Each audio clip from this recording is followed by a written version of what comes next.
E aí, galera? Paulo Henrique na área. Tudo bom com você? Você que chegou até aqui é porque você já está querendo ir para o próximo passo.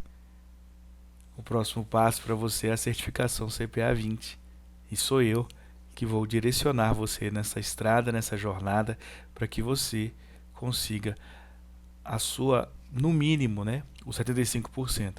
Mas antes disso, eu quero me apresentar, pois muitos não me conhecem. Meu nome é Paulo Henrique. Eu sou muito conhecido como Professor Paulinho, tanto que o canal aqui tá prof.paulinho.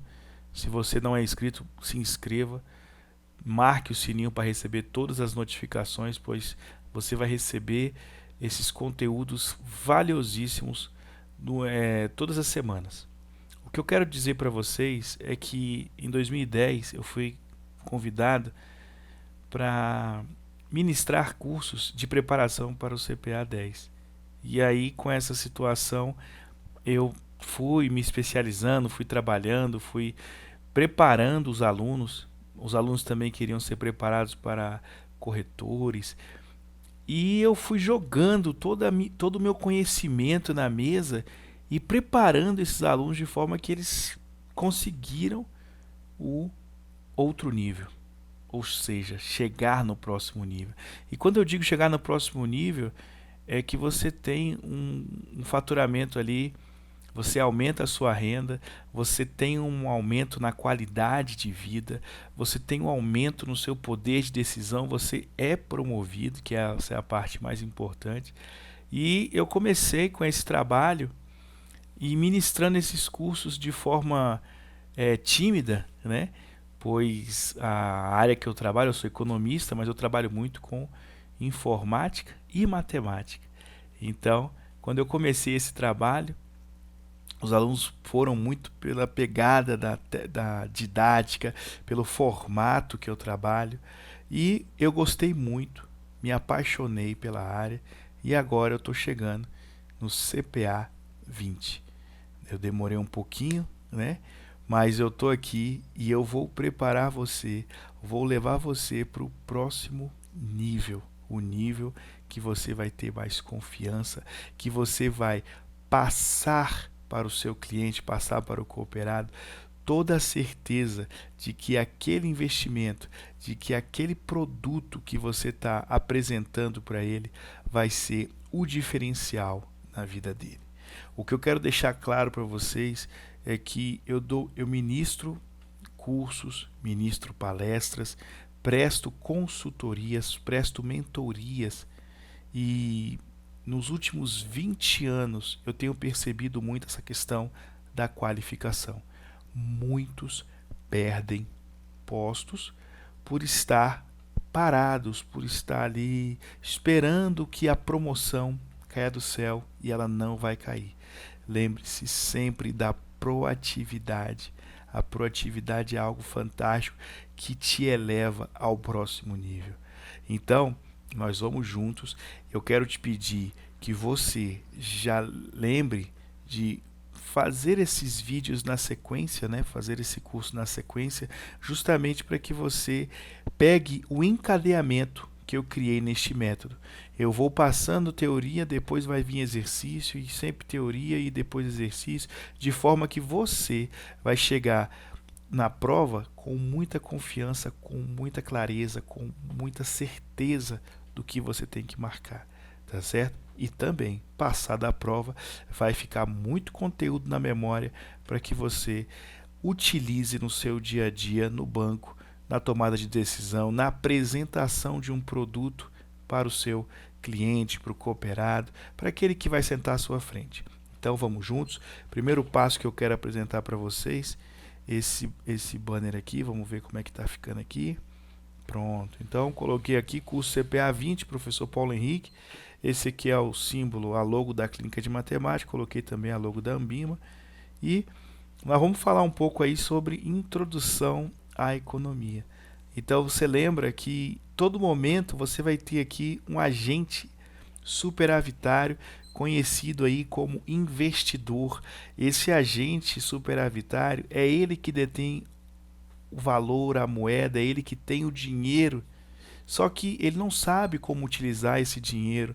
Então, ele na cabeça dele, eu vou botar onde? Eu vou botar num banco, vou botar numa instituição bancária, e nessa instituição bancária, é, eu vou receber uma remuneração que a gente conhece como juros. Aí eu chego para você e pergunto: onde eu vou colocar? Bem, você pode colocar na caderneta de poupança, na sua conta corrente, você pode colocar num CDB. Então, você que faz a sua escolha.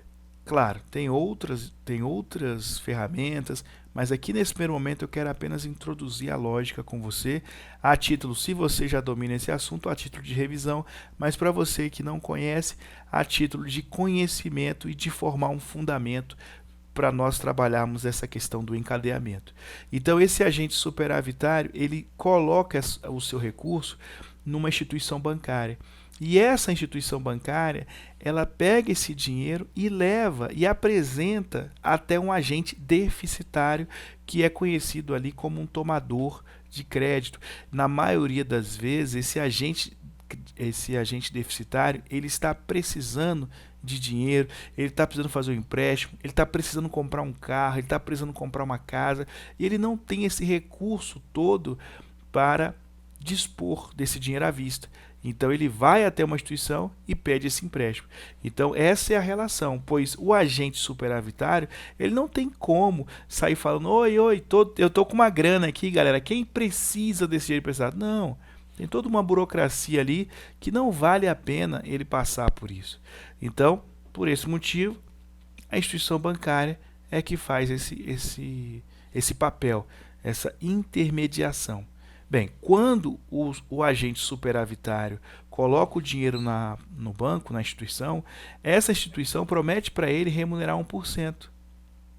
E quando o agente tomador de empréstimo, o agente deficitário, ele vai até a instituição e pede um dinheiro emprestado, esse agente, o banco, falou assim: olha, para eu te emprestar esse dinheiro, eu vou te cobrar uma taxa aí de 4%. Bem, até aí tá tranquilo, né? Beleza. Passados isso, você vai lembrar o seguinte: como é que é cobrado esses 4%? Você tem que lembrar que esses 4% é a taxa de juros que o banco está cobrando, mas na maioria das vezes ele tem uma garantia.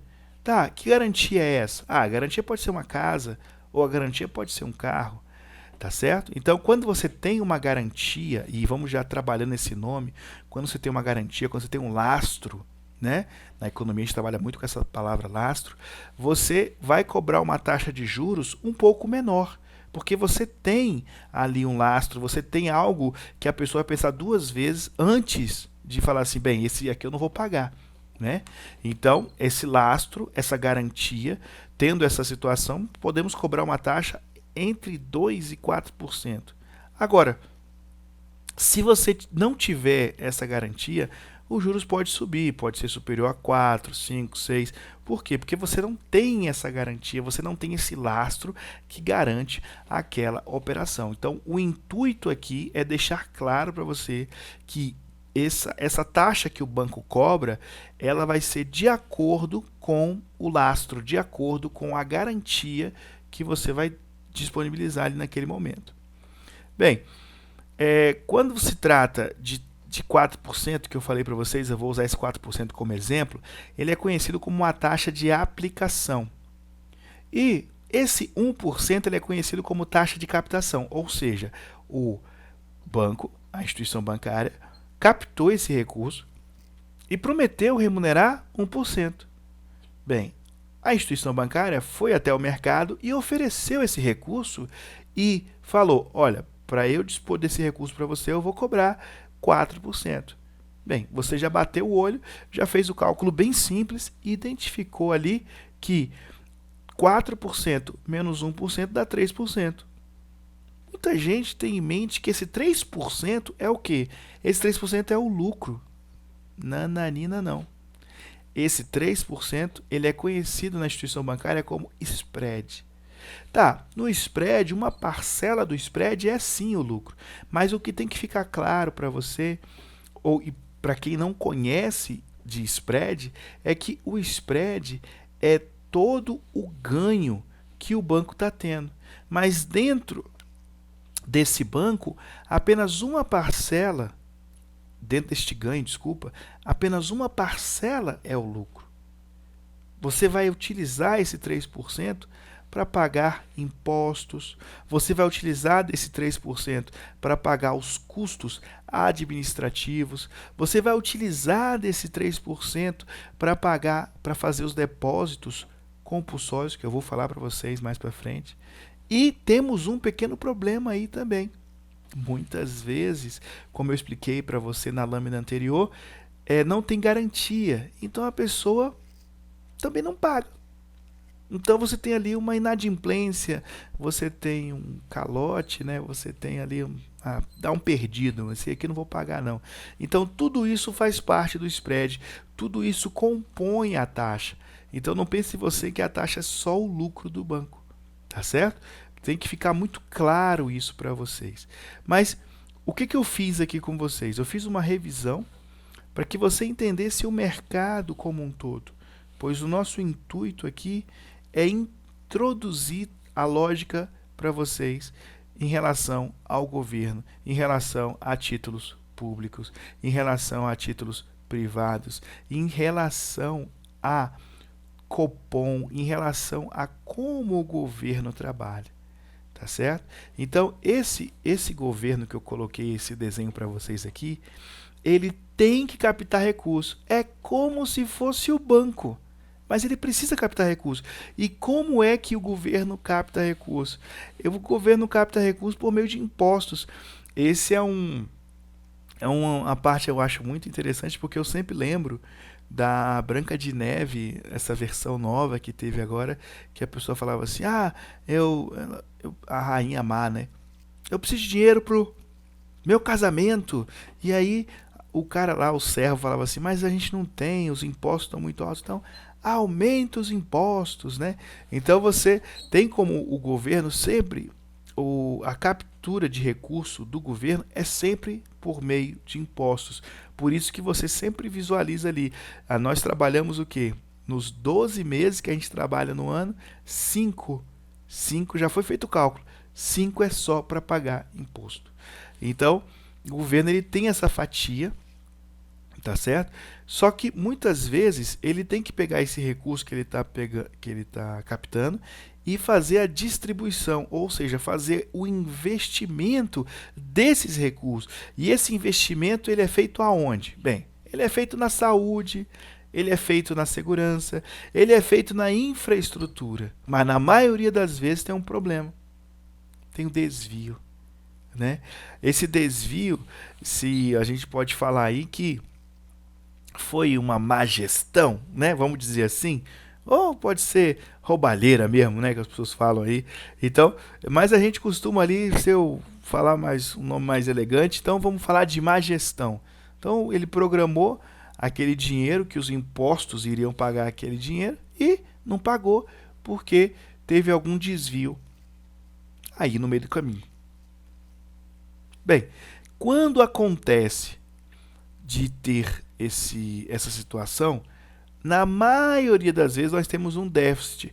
E eu quis passar para vocês a ideia de déficit porque muita gente não sabe o que é um déficit na economia.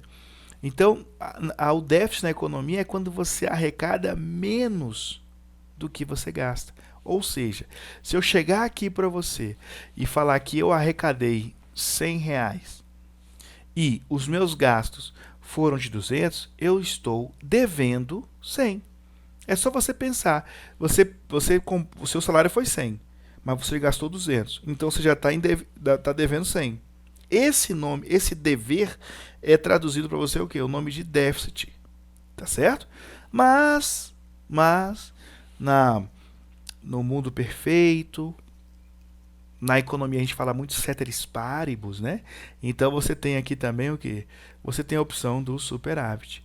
E na opção do superávit nós temos o que? O valor arrecadado ele é superior ao valor gasto. Então isso dá um superávit.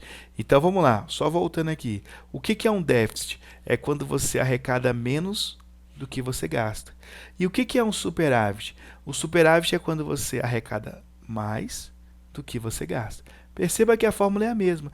A diferença é que o resultado de um vai dar negativo, ou seja, menor que zero. E o resultado do outro vai dar positivo, ou seja, maior do que zero. Déficit menor que zero, superávit maior do que zero. Bacana? E na maioria das vezes, eu vou trabalhar com vocês aqui a questão do déficit, mas na maioria das vezes o que o governo vai fazer? Ele vai aumentar os impostos. Ah, aumentar o imposto, como eu falei do filme, é a melhor opção. Bem, seria, né? Mas as pessoas não vão curtir muito isso aí. Então, o governo vai pensar duas vezes antes de aumentar os impostos, porque isso também é mal para o governo, queima o filme do governo, mostra que ele não está sabendo administrar os recursos do governo. Ah, então você tem ali uma segunda hipótese, é cortar os gastos. Aí você fala assim, cortar os gastos está ótimo, né? O primeiro que pensa é cortar a educação. Não, não pode, gente. É isso que tem que estar claro, porque essas são as duas primeiras opções, mas elas não serão utilizadas, tá certo? E aí você vai pensar o seguinte, então existe uma terceira opção? Sim, existe uma terceira opção e que é o governo assumir que está devendo. Então, a gente chega, observa, ele faz todo o cálculo e assume que ele tem uma dívida aí, por exemplo, de 2 bilhões de reais. Aí você fala assim, pô, se a dívida é de 2 bilhões, é simples, é só arrumar um banco que compra essa dívida, ou seja, que me empresta essa dívida. Mas o governo, ele funciona exatamente como um banco. Só que ele não vai até o banco, ele faz com que o banco venha até ele. Mas, na maioria das vezes, por ser uma dívida muito alta, de 2 bilhões de reais, fica um pouco complicado de um banco só ou de um agente só assumir essa dívida. Então, o que o governo faz? Ele fraciona essa dívida. Então, é como se eu chegasse para vocês aqui, igual eu coloquei aqui, ó, 1, 2, 3, 4, 5, 6. Então eu tenho 18 pedacinhos aqui. É como se eu tivesse fracionado essa dívida em 18 partes iguais. E aí eu peguei uma parte vermelha, tá certo? Uma parte vermelha e você vai ter o quê? Você vai ter a dívida toda e essa parte que eu coloquei vermelha é conhecida como título público federal. Ou seja, o que é um título público federal? Título público federal é uma parte da dívida do governo. Isso é questão de prova. Então isso tem que estar claro para você. Por isso que eu fiz esse desenho todo aqui. Então, para ficar muito lógico para vocês, quem é que pode emitir título público? Já coloquei aqui para vocês, Tesouro Nacional. Lembra que na prova ele coloca para a gente assim, quem emite título público? Aí ele bota afirmando que é o Bacen. Lembra, Bacen não emite título público. Bacen emite papel moeda. Então tem que saber essa diferença. Mas isso a gente vai discutir lá na frente. Então eu vou repetindo aqui, vou passando aqui, vou repetindo depois. Então, para ficar claro para você. Lembrando, título público é uma parte da dívida. Título público federal. Bem, o governo, na hora que eu compro essa dívida, essa parte desse governo, essa parte da dívida do governo, eu tenho direito a um pedaço desse governo. Vocês estão entendendo?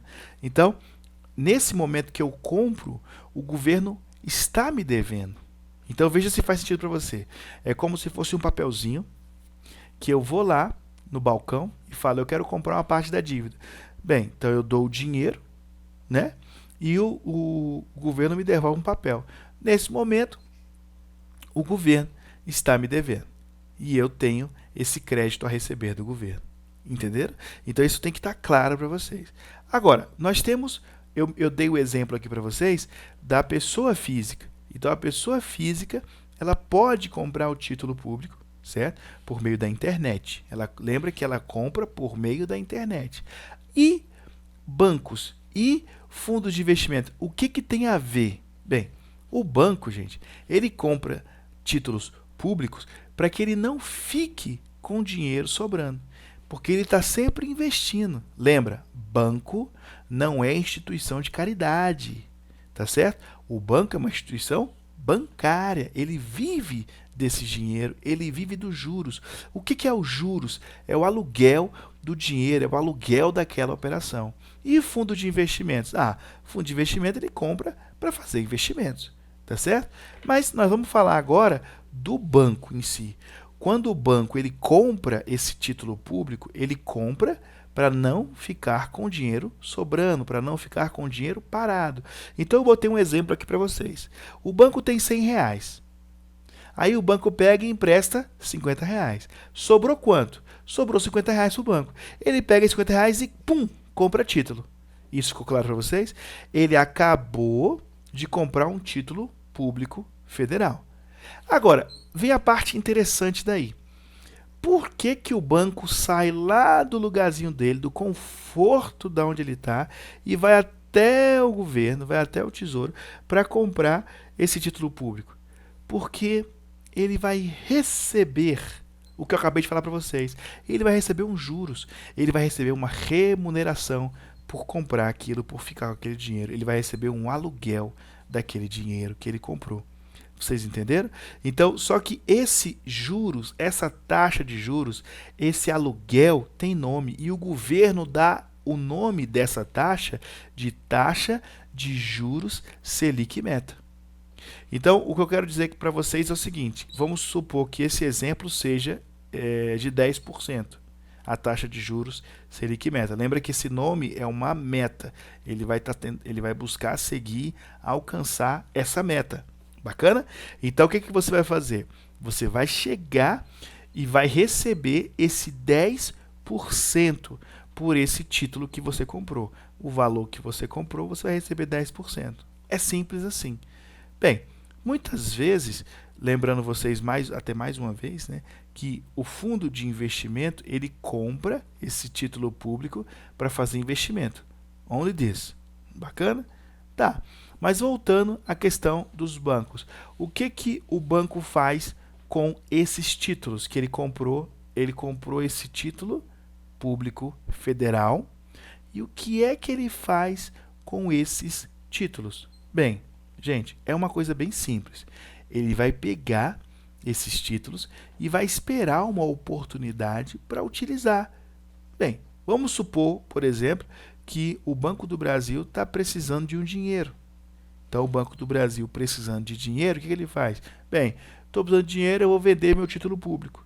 E ele vende esse título público, ele combina ali a taxa, tem que lembrar você o seguinte, que a taxa que remunera esses títulos públicos federais recebe o nome de taxa de juros Selic Meta. Então, vamos supor que ela seja 10%. Então, o banco, no caso o Banco do Brasil, que está precisando de dinheiro, ele vai fazer o quê? Ele vai vender esse título, e aí eu coloquei como exemplo aqui o Itaú. Então ele vai vender para o Itaú. Aí é que está a parte boa. Se você precisa, se você quer muito vender, você vai vender caro ou vai vender barato? Você quer muito vender, você lembra que você vai vender barato. Né? É como um carro, gente. Você tem um carro que vale 20 mil. Você precisa vender ele ontem. Se você der sorte do cara chegar e pagar os 20 mil, beleza. Se não, o cara que vai chegar vai botar o valor lá embaixo. Mas você está precisando do dinheiro, então você vai vender mais barato. E se você não quer vender? Aí você consegue vender mais caro. Não é isso? Então, no nosso exemplo aqui eu coloquei, o Banco do Brasil tem que vender um título público para o Itaú. E eles vão combinar a taxa, tá certo? Então, ele pega e vende esse título para o Itaú. Ah, bacana, ele vendeu esse título para o Itaú vai pagar um dinheiro para o Banco do Brasil. Ou seja, esse título que estava em poder do Banco do Brasil, ele foi vendido para o Itaú. Tá, mas como é que acontece essa operação? Como é que isso acontece? Como é que flui essa operação? É simples. É uma operação simples que tem que ser registrada. Bem, você já está aqui, já entende um pouco de contabilidade. Não é isso? Então, tem um crédito e um débito. Todo crédito tem um débito de igual valor. Não é isso? Então, o que acontece? Ela está registrada, esse título, eu não tenho esse título, um papel, algo físico, algo que eu possa pegar e falar, esse título é meu. Não, não tem como fazer isso. Isso chama-se, esse título ele vem na forma escritural, ou seja, o que significa essa forma escritural? É que não existe fisicamente. Tá, mas ele fica registrado. Esse título tem um registro em algum lugar. Esse lugar é um computador. Assim como você pega os seus arquivos que você faz do Excel, do Word, PowerPoint e salva no seu computador. Então, esse título fica salvo em um computador. Bem, o meu computador aqui, que eu estou dando aula para vocês, ele é um MacBook, ele é um HP, ele é um Sony. Então, ele tem um nome. O computador que faz esse registro desse crédito, desse débito, do que sai, do que entra, chama-se Selic. Então, aqui nós estamos nomeando um computador, tá certo? Quem é que cuida, quem é que administra, quem é que guarda? Está em poder de quem este computador? No Bacen. Então, o Bacen é que cuida deste computador.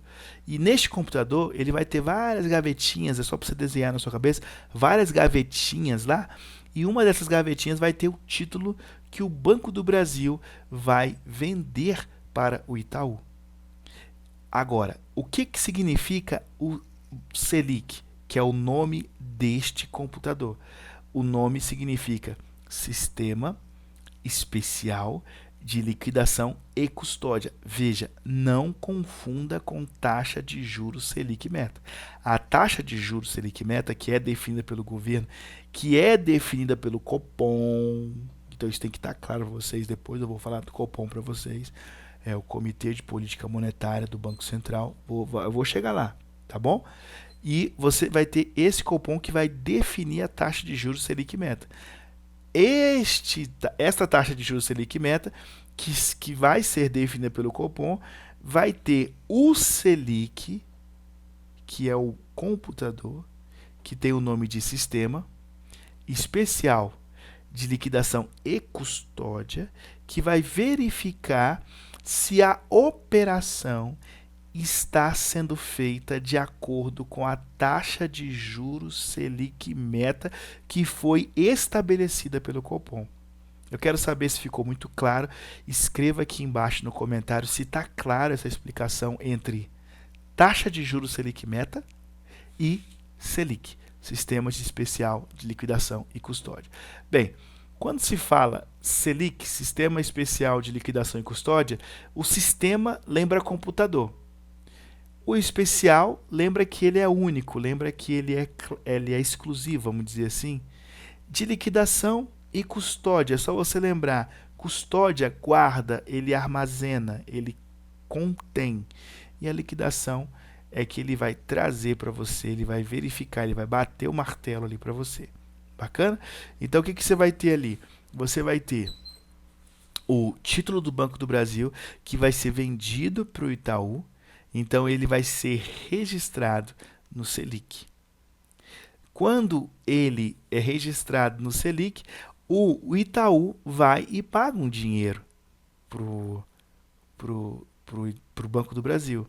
Então, essa operação toda foi registrada no Selic. Crédito, débito. Tá certo? Mas agora, muitas vezes, essas operações elas são compromissadas. Como é que é isso, operações compromissadas? Eu vendo com o compromisso de comprar. Na maioria das vezes, os títulos públicos entre os bancos acontece o quê? O banco está sem caixa hoje, então ele faz ali uma negociação entre eles para que o caixa dele hoje feche bacana, feche positivo, feche equilibrado e coloca o quê? Você coloca um compromisso de que no dia seguinte, ou seja, no D, é hoje, e D mais um, que é amanhã, você vai fazer essa compra.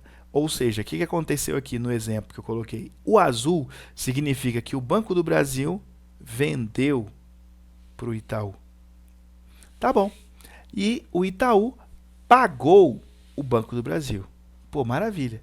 No dia seguinte, D mais um, o que acontece? O Banco do Brasil devolve o título para o Itaú. Desculpa, devolve o dinheiro para o Itaú. E o Itaú, ele devolve o título para o Banco do Brasil. Aí tu fica olhando assim, tá, mas o que o Itaú ganhou com isso e o que o Banco do Brasil ganhou com isso?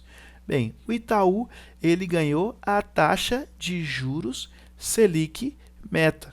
Então, se a taxa de juros foi de 10%, ele vai ganhar os 10%, tá certo?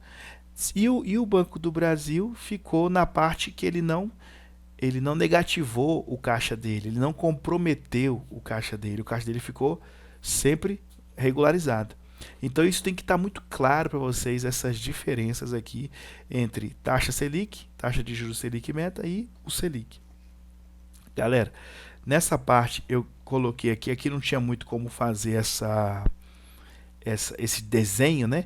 Porque os bancos, quando eles negociam entre eles, esse negociar Banco do Brasil com o Itaú, e ele usa aí como essa negociação títulos públicos, você vai ter ali uma taxa de juros Selic over, que é o que? É a Selic. Só que é a Selic daquele momento.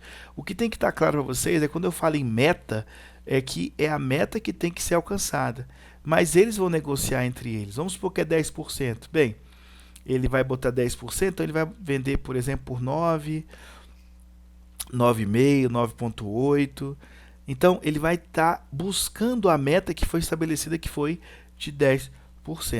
Então, quando essa operação ela for compromissada, isso tem que ficar muito claro para você, tá certo? Então, o que é a taxa Selic over? É a taxa que efetivamente foi utilizada, foi aplicada, quando a gente fala em matemática financeira, é efetiva, a taxa efetiva do período praticada pelo mercado.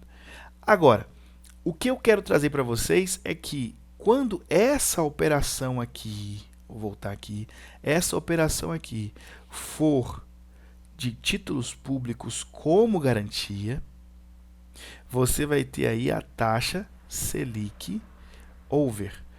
E se não for utilizado como lastro, como garantia, um título público federal, e sim um título privado?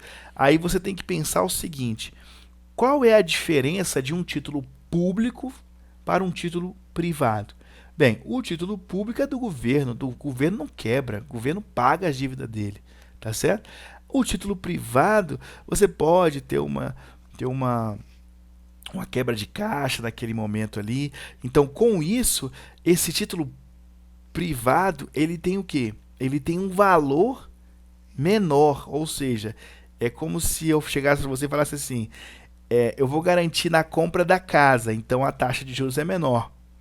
Ah, não, eu vou fazer só o empréstimo do dinheiro. Aí, opa, então a taxa de juros é maior, porque eu não tenho lastro, não tenho uma garantia bacana, uma garantia firme, forte. Isso ficou claro para vocês? Então, quando for garantia, título público federal, a taxa chama-se taxa de juros Selic over, tá certo? E quando for um título privado, aí você vai ter um CDI, tá certo? Que é um certificado de depósito interbancário. O que acontece? O Itaú, né, emite para o Banco do Brasil um certificado de depósito interbancário. Quando fala interbancário, é a relação entre bancos. Até que se você pensa que um cliente, uma pessoa física, deposita um dinheiro numa instituição, essa instituição ela emite um certificado de depósito bancário. Tá certo? Então isso tem que estar muito claro para vocês, porque quando a gente fala interbancário, é a relação entre os bancos, interbancário. E quando a gente fala bancário, é a relação do cliente com o banco. Bacana? E se for a garantia for um título público, é taxa Selic. E se for um título privado, é CDI. Bacana? Galera, no próximo vídeo vai ter mais. Mas se você ainda não se inscreveu, eu peço que você se inscreva, curta esse vídeo e compartilhe no grupo de WhatsApp, pois só assim o algoritmo do YouTube vai entender que esse vídeo é significativo, que ele tem representatividade e que ele vai poder também ajudar muitas pessoas, assim como te ajudou. Um grande abraço e um beijo no seu coração, professor Paulo Henrique. Tchau, tchau.